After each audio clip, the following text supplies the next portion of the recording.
वर्तमान विधान परिषद सदस्य हैं वो उन पर चार्जशीट हो चुका है। न्यायालय के द्वारा चार्जशीट दायर न्यायालय में दायर किया जा चुका है विजिलेंस के द्वारा।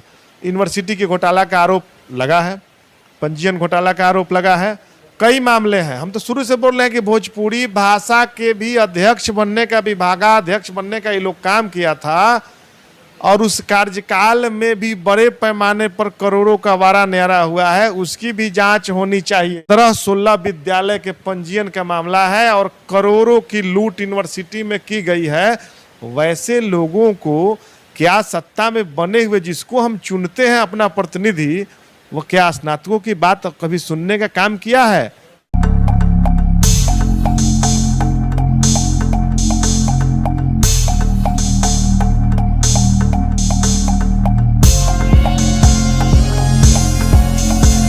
LG best shop Jimmy sales में पूजा एवं लगन ऑफर में पहली बार 50% तक की छूट के साथ और भी आकर्षक ऑफर में 7,000 तक की छूट, 1 साल की product insurance, first EMI free, 2 से 4 साल की अतिरिक्त वारंटी और भी बहुत सारे निश्चित उपहार।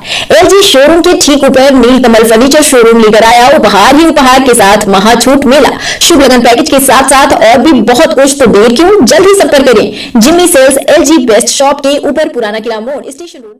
सारण स्नातक निर्वाचन क्षेत्र की चुनाव की तैयारियां जोरों पे चल रही है और ऐसे में ऐसे उम्मीदवार सामने हैं जो महागठबंधन से ही हैं। आपको बता दें कि महागठबंधन से अभी वीरेंद्र नारायण जी एमएलसी है सारण स्नातक निर्वाचन क्षेत्र से, और इस वक्त मुखिया संघ के प्रदेश अध्यक्ष मिथिलेश जी हैं जो चुनावी मैदान में हैं। तो सबसे पहले मिथिलेश जी से पहला सवाल ये रहेगा कि महागठबंधन के प्रत्याशी वीरेंद्र नारायण जी अभी एमएलसी है और आप भी महागठबंधन से कूद रहे हैं, तो महागठबंधन किसको समर्थन देगा?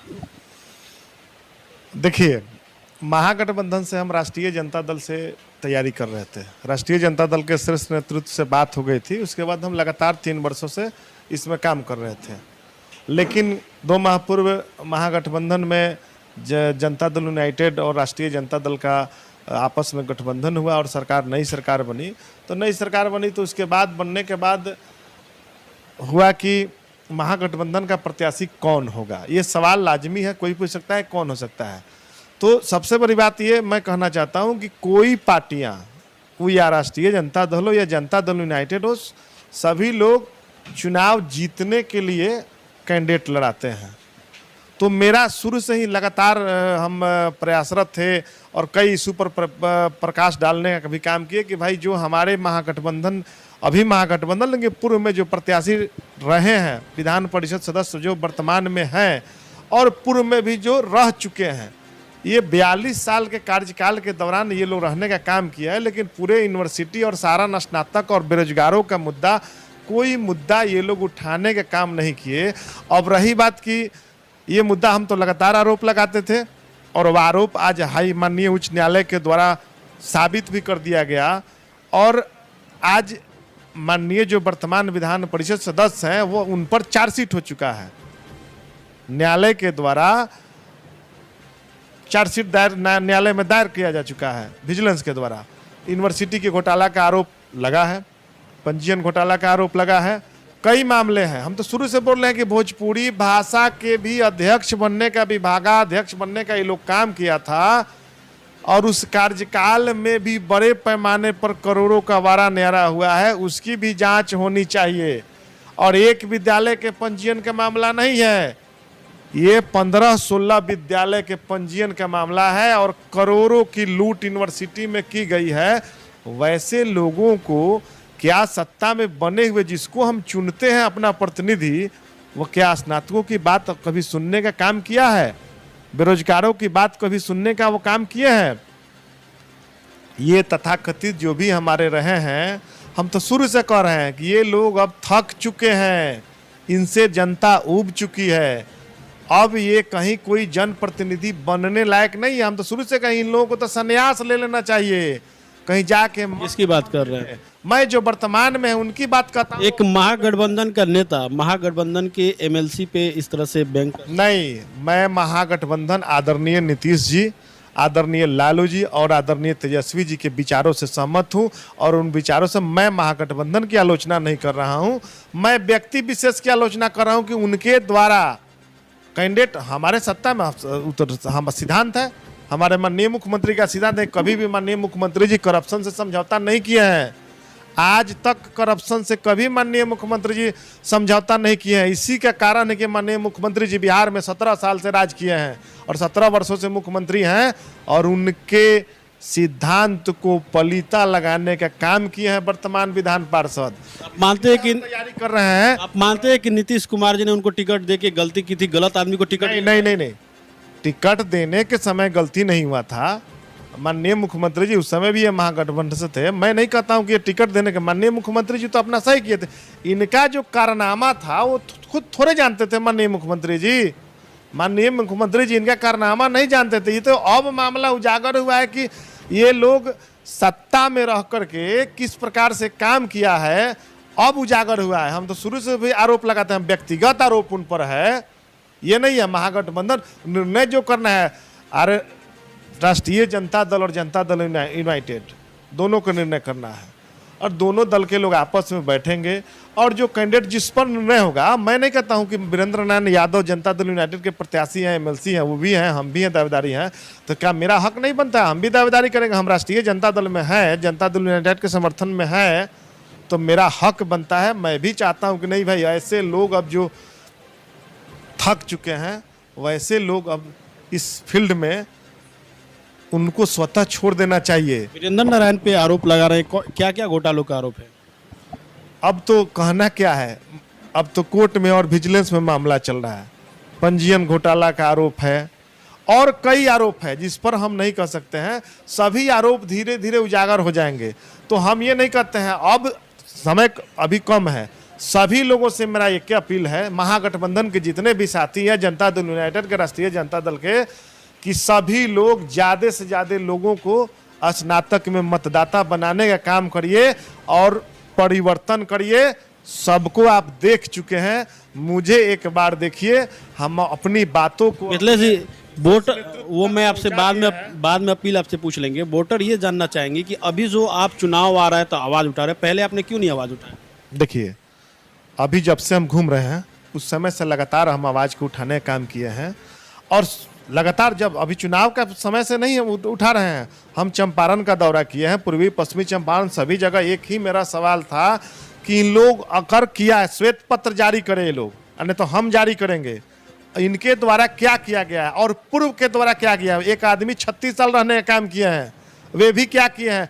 अगर जो किए हैं तो अपना श्वेत पत्र हम लोग जारी करेंगे। जो कारनामा किए हैं लोग, सब उजागर होगा। मूर्ख कितना दिन बनाइएगा लोगों को? मूर्ख बना करके शासन नहीं चलेगा। अब माननीय आप बोल रहे थे, माननीय मुख्यमंत्री जी हमारे देश के नेता हैं और बिहार के नेता हैं और आदरणीय तेजस्वी जी भी हमारे बिहार के भविष्य हैं और वे लोग हर कुछ अब नाप तौल करके निर्णय लेने जा रहे हैं। इसलिए हमें पूरा उम्मीद है कि जिन पर आरोप लग चुका है भ्रष्टाचार का, चार्जशीट हो चुका है, इसलिए हम अपना तैयारी कर रहे हैं। जो निर्णय होगा, अगर निर्णय हो गया महागठबंधन का कि मिथिलेश कुमार राय प्रत्याशी बनेंगे महागठबंधन के, तो मैं महागठबंधन से चुनाव लड़ने का काम करूंगा। प्रत्याशी हैं, उनको मिलता है तो वो अपना लड़ेंगे। हम अपना दावेदारी अपना है, मेरा दावा है, हम लड़ तैयार। अगर उनको मिलेगा तो आप नहीं लड़ेंगे? देखिए, महागठबंधन के साथ हैं। महागठबंधन का जो निर्णय होगा, महागठबंधन के हम साथ हैं। चलिए, अगर प्रत्याशी बनाया जाता है तो क्या कुछ मुद्दे रहेंगे? क्योंकि जब भी चुनाव आता है नेता तमाम तरह के मुद्दे गिनाते हैं, लेकिन चुनाव बाद वो सारे मुद्दे गायब हो जाते हैं। नहीं, सबसे पहले प्राथमिकता है कि 42 सालों में जो 6 साल इनके कार्यकाल में यूनिवर्सिटी कई आरोप जो है सब कोई जान जाएंगे, धीरे धीरे सब लोग जान जाएंगे। इन लोगों में राजनीति करने की जो क्षमता है उस समाप्त हो चुकी है। वे लोग नेता नहीं हैं। आम जन की समस्या का ये लोग समाधान नहीं कर सकते। हम तो शुरू से भी कह रहे हैं कि थके लोग और जिनको लोग अपने आप को समाज में ईमानदार कहते थे, आज उनका कारनामा उजागर हो गया तो आज मुंह छिपाए लोग घूम रहा है, कहीं दिखाई लोग नहीं दे रहा है। लोगों से कहने का लोग ये काम कर रहा है कि तथा आपने गलती किया है तो आपको तो सजा मिलेगी। मतलब जी आरोप लगा। अब रही बात की, देखिए महागठबंधन है, महागठबंधन के साथ हैं। महागठबंधन का जो निर्णय होगा, आदरणीय नीतीश जी का जो निर्णय होगा, उसके हम साथ हैं। क्या आरोप लगाकर ही चुनावी मैदान में उतरेंगे? आरोप नहीं, चुनाव लड़िएगा, बड़े बड़े दल होते हैं तो हम अपना एजेंडा लेके जाएंगे ना। एजेंडा क्या है? एजेंडा मेरा ये है कि पूर्व में जो हुआ, ये लोगों के द्वारा जो कारनामा किया गया था, उससे अलग हट करके जो स्वच्छ प्रशासन, स्वच्छ व्यवस्था, यूनिवर्सिटी से लेकर के और बेरोजगारों का जो मुद्दा है, उसको ईमानदारी से, नौजवानों का जो मुद्दा है उसको ईमानदारी से अगर हमें मौका मिलता है तो लड़ाई लड़ने का काम करूंगा और सदन से लेकर के जमीन तक संघर्ष करने का काम करूंगा। अगर मैं वैसा कर नहीं पाऊंगा, अगर मुझे मौका मिलता है, जिस दिन मैं उस कार्य को करने में महसूस होगा कि नहीं कोई समस्याएं आ रही है, उसी दिन मैं रिजाइन देने का भी काम करूंगा। एक अहम सवाल है, जेपी यूनिवर्सिटी का सेशन पीछे चल रहा है, छात्रों का भविष्य अधगर में लटका हुआ है, 4 साल 5 साल पीछे चल रहा ये है। सवाल हमसे जो आप पूछ रहे हैं, आप क्या प्लान?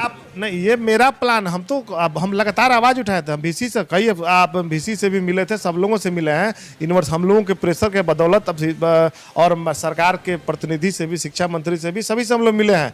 अब यूनिवर्सिटी का सेशन हम लोगों का शुरू, कुछ सुधार हो जाएगा। हमें उम्मीद है कि 6 महीने में सुधार हो जाएगा। नहीं सुधार हुआ तो हम लोग सड़क से लेकर के और पटना तक, छपरा से लेकर के पटना तक आंदोलन करेंगे। और जेपी यूनिवर्सिटी का ही मुद्दा नहीं है, BR अम्बेडकर यूनिवर्सिटी का मामला है।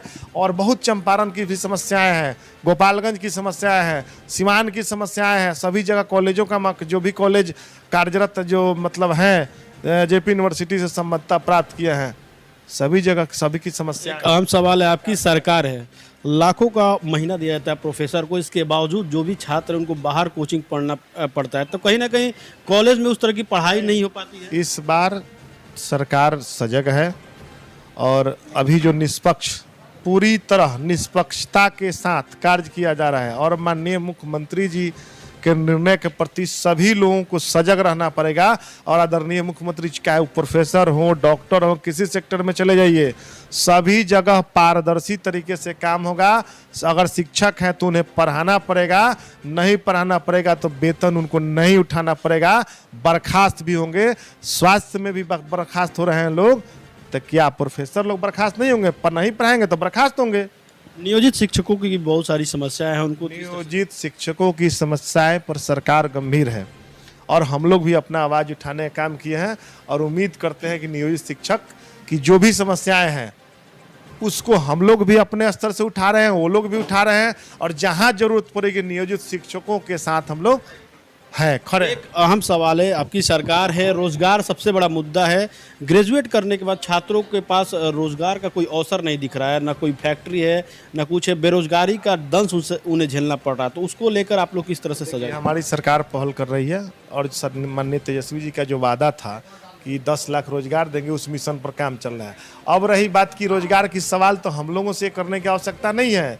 जो 10 साल से हर साल 2 करोड़ रोजगार देने के वादा किए थे देश के प्रधानमंत्री जी, तो देश के प्रधानमंत्री जी के लोग बताएं और उनके दल के लोग बताएं कि आपने आज तक देश में कितना दिया। जानते हैं कितना रोजगार मिला है?